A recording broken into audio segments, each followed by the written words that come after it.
Dito muna pala yung duty ko ngayon sa tindahan kasi si mama maaga natulog. Kaya ako muna ulit yung bantay dito. Baka sabihin yung sipag ko naman. Di naman din kasi talaga bantayin yung comshop. Naiiwan kasi talaga yun. Kaya kaya pa talagang isingit yung pagtitinda. Kaya habang wala kang bumibili, pumunta na muna ako sa comshop para sabihan yung iba naglalaro na malapit na magsara. Minsan kasi kapag naglalaro ka dito sa loob, di mo na din talaga namamalayan yung oras. Malalaman mo talagang oras na kapag sinundo ka na ng mama mo. Chot! At dahil magaan ng oras na nga to mga guys, ginawa ko na din tong saraduhan ng tindahan para makapagsara na. Wala na din kasing bumibili. At eto nga may mga tambay pa dito, nakala ko bibili sila. Pero hinihintay lang daw talaga nila ako magsara mga guys. Kasi gusto daw nila sumali sa vlog.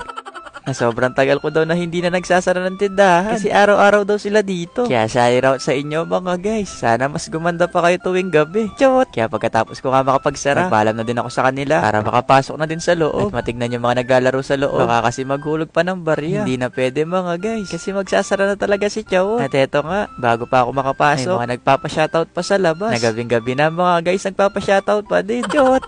Galing pa nga daw sila ng Mindanao. Kaya lumabas na din ako para makapag-picture kami ng point 5 at makapag my day na rin na may kantang araw-araw sipag lang. Chot! Medyo nagugutom na din pala ako mga guys. Kaya pumasok na din ako para makahanap na rin ng makakain. Mahinanda na rin pala akong lulutuin dito. Na binili ko na to sa labas mga guys. Kasi baka sabihin ni mama, nananamantala na ako kakakuha dito sa tindahan. Pero tong iklog, sa kanya talaga to.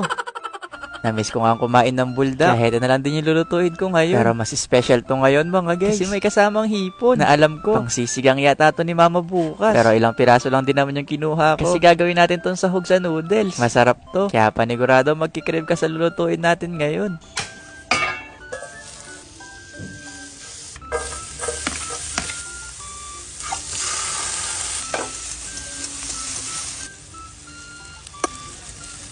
Hetong ginagawa ko pala ngayon mga guys. Kumbaga heto ba yung pinaka magiging sauce ng noodles. Hinati ko lang din pala tong spicy sauce. Kasi sobrang anghang din neto kung ilalagay lahat. Pero meron din naman siyang cheese para mabalanse mo lang din yung anghang.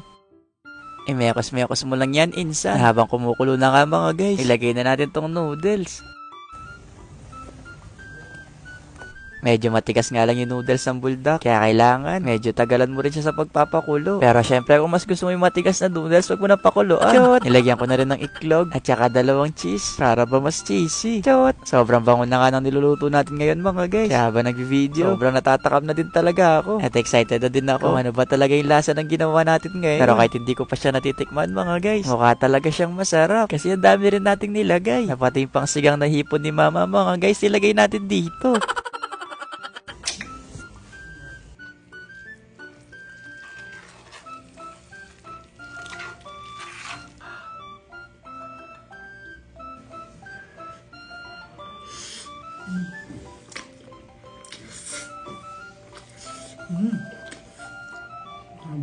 Sarap. Sarap. Klaseng pagkain to. Bakit ang talap-talap? Masarap na.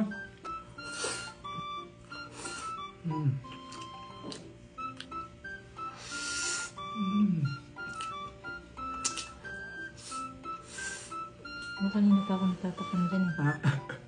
Tanda talaga to. Ang sarap! Ay, ano naman? Sara na lang yung huwag na akong i-video. Ay, dali. Hindi pwedeng mag-vlog na kung hindi kumakain. Ay, ayoko na. Dali na.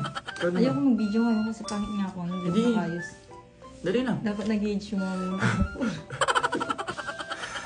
Last na ka guys. Ang tagal naman ito kumain. Kaya kaya ako makakain. Siguro matutulog na lang ako. Nagtira pa naman masarap na. Hindi ko pangit. Hindi naman. Pangit ako ngayon. Hindi.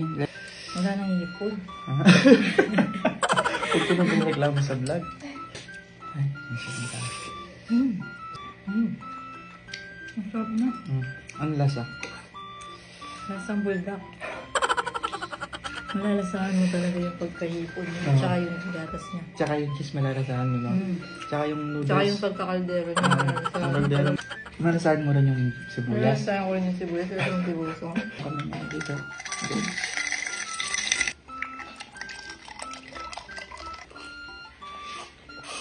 Ayun lang. Bye-bye!